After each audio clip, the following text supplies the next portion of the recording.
G'day, Stu here from UAVfutures, and today something that I wish that I knew when I first started the hobby, and what we're going to be looking at today is how to get up to 6 pilots in the air all doing FPV at the same time, because I know there's a lot of confusion out there.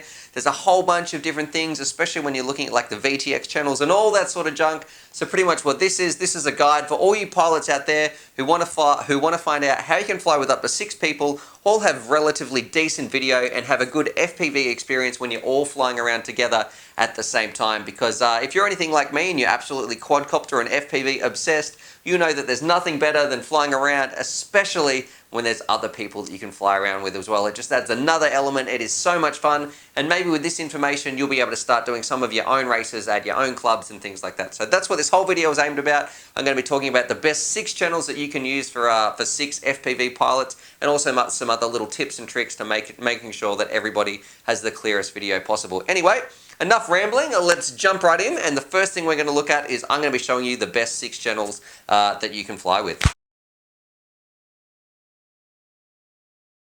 Alrighty, now for this to work, you're going to need access to the E bands and also the Fat Shark bands. So if you're just using one of the, look, this is probably isn't going to be too many people, but there is some people out there who only have like maybe just a Fat Shark transmitter or something like that. Some of the really old ones, that's not going to be possible when it's only transmitting up to 8 channels. So what we're looking at is, I guess, something that you probably look at your transmitter and, oh, I can probably take this one right out actually, I don't think it's plugged in. Yeah, you're probably going to be looking at your little VTX and it'll say something like, this one's a 48 channel little VTX right here. So that's what you're looking for, either a 40 channel or a 48 channel VTX. They're the sort of VTXs that you're going to be needing.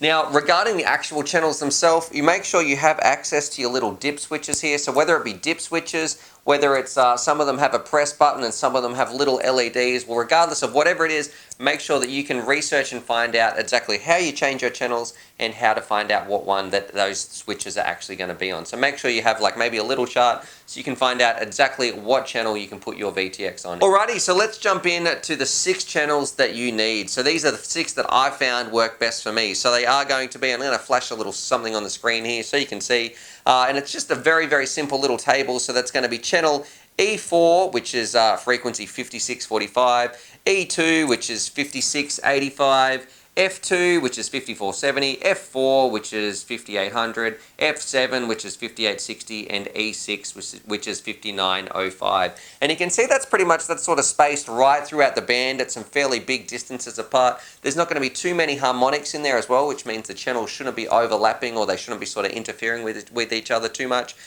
So that's going to be the best 6 channels. So what I really recommend people do, if you're getting a lot of your crew together, make a little table like this. I'm going to leave a little Google Doc linked in the description below, so you guys should be able to click on that, copy that over to your own sort of thing and use that. But hopefully they're the best 6 channels that you should all be flying together. Now if you're flying with, say, maybe only 3 pilots or 4 pilots, see if you can leave a gap between them, because that's going to improve your reception even better. So maybe if you're using E2, F2, and then you want to leave F4 out and then use F7 and F6 for those pilots, pretty much the best way, try to leave as much space as you can. If you're only using 3 people, don't cram them all in the same end of the band in that sort of E4, E2 and F2, spread it right out. But this is all about a 6 pilot guide, so if you need to use 6, they're the best 6 channels that you can use. Alrighty, so now that we've got our channels sorted, I'm going to give you guys some little tips, I guess, that are going to help you a lot when you're flying around. Number 1, don't be using 600 milliwatts or anything. Definitely check what's legal in your country, and I'm just talking internationally. I guess I'm going to be giving this advice to anybody, but definitely check what's legal in your country. And if, for example, you're using 600 milliwatts, that's just going to be bleeding all over the place and causing a heap of interference. So don't be using 600 milliwatts. The best results that you can get are using 25 milliwatts. That's probably where you're going to get the best reception, the least amount of bleed and all that sort of thing. So that's another thing that you can do. But I also know I've seen some people doing this on 200 milliwatts. So it's also fine to do this on 200 milliwatts. So just whatever you do, don't use 600, because that's going to make things very, very difficult for anybody. So this is sort of like a 200 milliwatt or less power strength on your VTX. Now, it's also really important to mention that everybody should be using the same strength VTX. So if someone's flying on 200, you should all be flying on 200. And if someone's flying on 25, you should all be flying on 25. So that's something you need to check. You all need to be on the same power level on your VTX as well. Rightio, so tip number 2, what I'm going to tell everybody out there, ground that audio. So some people on their little quads have a little microphone and they plug in some volume and they can hear their motors spinning up and that sort of stuff. I'm telling you, if it's absolutely not essential to you and you can fly without it, you should be doing that, because that's going to, look, it might not be better for, I guess, in like performance racing or something where you might really need to hear your motors in trying to get that edge. But for flying around just with your friends, ground that audio. It's going to make for such a better flying experience for everybody out there, because I think the idea behind that is that's just extra information that your VTX has to spit out. It's going to be bleeding over a little bit more. It's taking up more bandwidth, and it's pretty much, yeah, just more information in the air, and that's going to cause some more overlap and more interference to the other channels. So we're trying to send out as little information as possible, as cleanly as possible, so everybody can have the best possible reception as they're flying around. Alrighty, now the next thing you can do, I guess this is tip up to number three or 4, whatever. Okay, the next tip, and this one's pretty standard, and I think a lot of people do this. Make sure you're using a little diversity module in your goggles or whatever you're using. If you're not, look, it's not going to stop anyone else from flying, but you might find by doing this, you're going to improve your video. So when you maybe put on like a little patch antenna and a little sort of circular polarized antenna like this. So when this is up, you can focus your patch in the main direction that you're going to be flying, especially if there's some far away parts or some thick scrub. And then you can use the other antenna when it's a little bit closer, or maybe if it's not in that patch beam. So that's a big little tip right there that you can use to improve your actual video feed.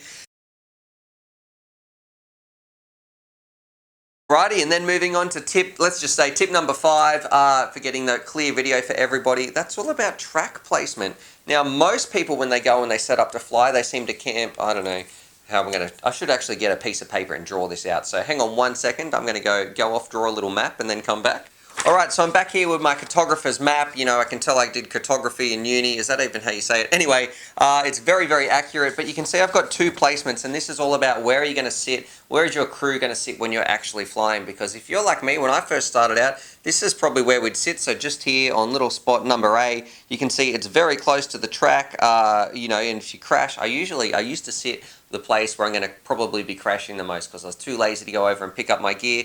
But if you're here and you've got a lot of time that you're going to have maybe an opposition's quad or someone else's quad flying around very near you, maybe pumping out a little bit over your signal and causing a lot of bleed into your channel. So my recommendation is move yourself away as far as you can with everybody else and have your crew sit up somewhere here, like little B over here. You're going to have a much better part, especially if you've got your helical on. You're going to have a much better signal strength across all of here. If another pilot's coming across here and they're bleeding over into your channel just a little bit, it's not going to bleed over, because that tiny little bleed has a lot further to go and there's a lot more distance between it, I guess the quad itself, and you. So that's another big tip. If you can, move yourself as far away and sort of to the short side of the course, something like this, as far away as possible. And then let's move on. This is probably our final tip. Are we up to number 6?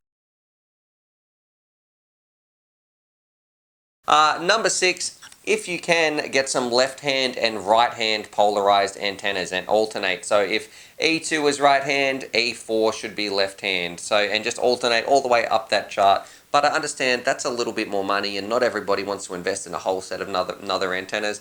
But if there's 6 of you who are really into it, and they're the only 6 that ever fly together, you're going to get a lot better video by flying around that way as well. And make sure that also goes for the quad that's on your antenna. So a little whip like this isn't going to help too much. But if you put a left hand and a right hand polarized and you match your quad's polarization with your goggles, it's also going to make your day a lot better, and for everybody else out there as well. Anyway, hopefully you guys like that, because I know that's something that a lot of people struggle with, is how to get more pilots up in the air without too much interference. So just a quick recap, stick it on those 6 channels. That's the most important part that I can stress, and I'll leave a link down to the Google Doc so you can check again exactly what those channels are. Make sure you're using a patch antenna. Don't use anything stronger than 200 milliwatts. Think about your track placement, where you're going to be sitting in the track, and then so don't sit too close to the track. Remove yourself. Make sure you're sitting on the I guess the short side, a little distance away. And if you can, switch to some left hand and right hand polarized. But yeah, hopefully you guys like that, because I know that that's something that I struggled with for a long time, trying to find a system to get as many pilots as you can in the air at the same time, because nothing beats flying around when there's up to another 5 pilots on the field, and it's just awesome, and having everybody zoom past each other, it is a ton of fun. Heaps of crashes too. And I do want to mention too that look, every VTX I'm going to say is a little bit dirtier or clean. That sounds a bit weird, but every VTX has, I guess, how good it spits out its signals. Some bleed over a lot more than others, so that's just maybe a little bit of trial and error, and it's not going to be perfect because those channels do bleed over a little bit, but it is going to be flyable. So you might have sometimes when you think, gee, Stuart, what are you talking about? Those channels don't work at all, but I guarantee you're going to have a lot more success with using these systems and these channels than if you were trying to figure out just 6 of your own channels and all these other parts. There's been a lot of, I guess, trial and error trying to find these channels and emailing people and finding the best ones. And they work for me anyway, so I do know that they work. Anyway, enough rambling from me. If you found this video useful, definitely hit that like button because that's one of the best things you can do to help UAVfutures grow. But other than that, subscribe for more FPV related content, and as always, happy flying! Alrighty, so hopefully you guys enjoyed that video. Definitely subscribe if you're new to the channel and check out these videos. And I'm also going to leave a little link here to my Patreon page because I've got some fantastic Patreon supporters and I like to give back to them as well. So if you want to join the UAVfutures family, there's things like bonus Velcro straps, little bundles of FPV goodies and things like that that also get sent out. Anyway, happy flying!